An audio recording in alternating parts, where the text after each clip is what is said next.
ओम शांति। आज की मुरली है 19/9/2022। हम अभी पहले सार देख लेते हैं। हम अभी खुशी से क्या चीज़ की तैयारी कर रहे हैं? हम अपना शरीर छोड़कर बाप के पास जाने का तैयारी कर रहे हैं। हम बहुत खुश हैं कि बाबा हमें पढ़ाते हैं, हमें स्टूडेंट है तो हमारी लाइफ बेपरवाह होनी चाहिए। जैसे कि कोई स्टूडेंट होता है, कितना बेपरवाह लाइफ से वो लोग जाते हैं स्कूल, कितने इंजॉय के साथ पढ़ते हैं। उसी तरह हम भी यहाँ पे इंजॉय के साथ पढ़ते हैं। ये जो बाबा का ज्ञान है, ये ज्ञान ही हमारे लिए पैसे है, मौज मस्ती करने का ये ज्ञान है। तो बाबा हमें ज्ञान दिया है। ज्ञान देने के बाद ही तो हम पूरा खुशी से ना पुरुषार्थ करने का ना तैयारी करते हैं कि हम बाबा ये शरीर, पुराना शरीर छोड़ बाबा के पास जाएंगे। ठीक है, मुरली का पहला पॉइंट। ठीक है, इस गीता पाठशाला में राजयोग सीखते हैं। इसमें बूढ़ा, जवान, बच्चा सब पढ़ते हैं। दुनिया में सभी जगह ये जो मुरली जाती है सबके लिए एक बराबरी है, चाहे बूढ़ा है, चाहे जवान है, चाहे बच्चा है, कोई भी एज का हो। चाहे एक दिन का जो ज्ञान में आया है, पहला दिन ही ज्ञान में आया हो, चाहे वो बच्चा चाहे बूढ़ा हो, सबके लिए ये मुरली एक समान है। लेकिन मुरली पढ़ने पे और अपने अंदर धारण करने में परसेंटेज पड़ जाता है। लेकिन ये मुरली सबके लिए है। मतलब ये राज, मतलब अपने ऊपर राज करना, ये मुरली ही तो लाइफ स्टाइल है। कैसे जीना है अपने लाइफ में कितने सारे पेपर आएंगे तो किस तरह से उसे फेस करना है, और अपने कर्म इंद्रियों और सूक्ष्म इंद्रियों में कैसे हम राज करें, ये सब सिखाता है। ठीक है, अब दूसरा पॉइंट देख लेते हैं। राजा जनक को भी सेकंड में ज्ञान मिला और जीवन मुक्ति हुआ। मतलब एक बहुत सारी कथाएं हैं, लेकिन मैं एक कहानी बताती हूँ राजा जनक का। राजा जनक था, वो पूरा सब कुछ संभालते हुए और ख़ुद का इतना केयर करता था। एक युवक ने सुना तो गया, बोला राजा जनक के पास, इच्छा जाहिर किया कि हमें आपका पूरा महल घूमना है। तो राजा जनक ने कहा कि हाँ ठीक है, आप घूमो, लेकिन एक शर्त है कि आपको एक दिया दिया जाएगा, आप उस दिए को बुझने नहीं देना राज पूरा घूमते हुए। अगर दिया बुझ गया तो आपको पनिश्ड किया जाएगा। तो वो युवक पूरा दिया को लेके पूरा महल घूम के आ गया।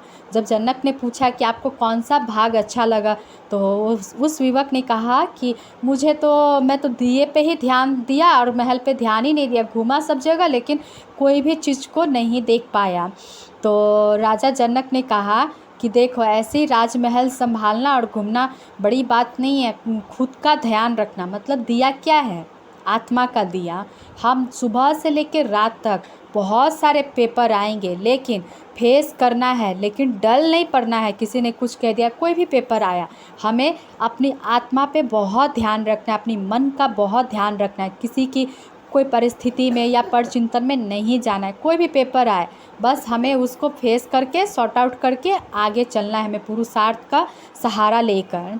बाबा ने जो हमें ज्ञान दिया है, कर्मों की गुह्य गति, सब कुछ यूज करना है। ठीक है, तीसरा नंबर है, तो मित्र संबंधी आदि को समझा सकते हैं। वहाँ तो वेद शास्त्र अनेक मनुष्य सुनाते हैं। हमें नर्स बनना है, कब किसको इंजेक्शन देना है, कब किसको कौन सा टैबलेट देना है, इस चीज़ का अपने ऊपर पहले ज्ञान होना चाहिए। हमें घर संसार में रहते हैं, फ्रेंड्स है, सब कोई है, तो हमें ज्ञान की ही बातें उनके सामने बोलते ही नहीं रहना, नहीं तो वो बोर हो जाएंगे और सुनना नहीं चाहेंगे। इसीलिए इस चीज़ का ध्यान रखना है, कब किसको क्या ज़रूरत है उस चीज़ को हमको ज्ञान देना है, ताकि ये सेवा भी हो जाएगा, मनसा सेवा भी हो जाएगा, सामने वाले भी खुश, हम भी खुश। दुनिया में तो शास्त्र सब कोई जाते हैं, सत्संग से घूम के आते हैं, कुछ भी नहीं उन लोगों के पास अच्छा करने को होता है। ठीक है, मुरली का चौथा पॉइंट, योग में रहकर भोजन बनाओ और खाओ तो तुम्हारी बहुत अच्छी उन्नति होगी। मतलब हम जब योग में रह के हम भोजन बनाते हैं तो उससे बहुत ताकत मिलता है। बोलते हैं ना, भोजन से ही हमारा शरीर बनता है, बहुत अच्छा होता है। और जब बाबा की याद में हम खाना बनाएंगे ना और उसे खाएंगे तो हम क्या होंगे, व्यर्थ संकल्पों से छूट जाएंगे, क्योंकि खाना का असर हमारे तन में बहुत पड़ता है और मन का असर खाने में, खाने का असर हमारे तन में पड़ता है। इस चीज़ का हमेशा ध्यान रखना, चाहे पानी हो चाहे खाना हो। बस जब भी यह हमारे शरीर के अंदर जो चीज़ जाने वाला है उसको तो सूक्ष्म से सूक्ष्म ध्यान रखना है, क्योंकि वही हमारी उन्नति का रास्ता है। ठीक है, पांचवा पॉइंट, कमल फूल समान पवित्र जीवन बनाना है।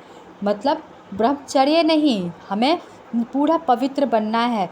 व्यवहार में चाल चलन में, कर्मों में, सब चीज़ में पवित्र बनना है। हमें किसी को दुख नहीं देना है। सबसे पहले अपने ऊपर अटेंशन रखना है। अगर हम किसी को दुख दिए तो हमारा 21 जन्मों का खाता ही माइनस हो जाएगा। इस चीज़ का हमेशा अटेंशन रहकर हमें सबका भला करना है, खुद का भी भला करना है। ठीक है, अभी हम वरदान देख लेते हैं। ब्राह्मण जन्म ही विशेषता को नेचर बनाने वाले सहज पुरुषार्थी भव। कितने हम 33 करोड़ आत्माएं पुरुषार्थ कर रहे हैं। ठीक है, कितनी आत्माओं को बहुत मेहनत करना पड़ रहा है और कितनी आत्माओं को सरल से करते जाते, क्यों? वो नेचुरल बन जाता है। जैसे कि अभी हमें याद है ना कि हमारा ये माता पिता है, मैं इस स्टेज में हूँ, मैं इतने बड़े घर की बेटी हूँ या बेटा, जो भी हो, नेचुरल रहता है ना। तो उसी प्रकार हमें हमेशा, जब बाबा के बन गए तो हमेशा नशा रहना चाहिए कि हम डायरेक्ट राइट हैंड है बाबा के, मेरा पिता बाबा है, बाबा जैसा है वैसा मैं हूँ। इस स्मृति में रहेगा तो उनकी शक्ति, उनके गुण, सब कुछ हमारे अंदर वो हमेशा ऑटोमेटिक चलते रहेगा। तो क्या होगा, कोई कर्म हमसे ख़राब नहीं होगा ध्यान रखने पर। इसीलिए हमेशा टेंशन में नहीं जाओ, अटेंशन रखो। अब हम स्लोगन देख लेते हैं। डबल लाइट रहना है तो विघ्न विनाशक बनो। मतलब हमें गणेश बनना है। विघ्न विनाशक गणेश को कहते हैं ना। तो कैसे हम विघ्न विनाशक बनेंगे?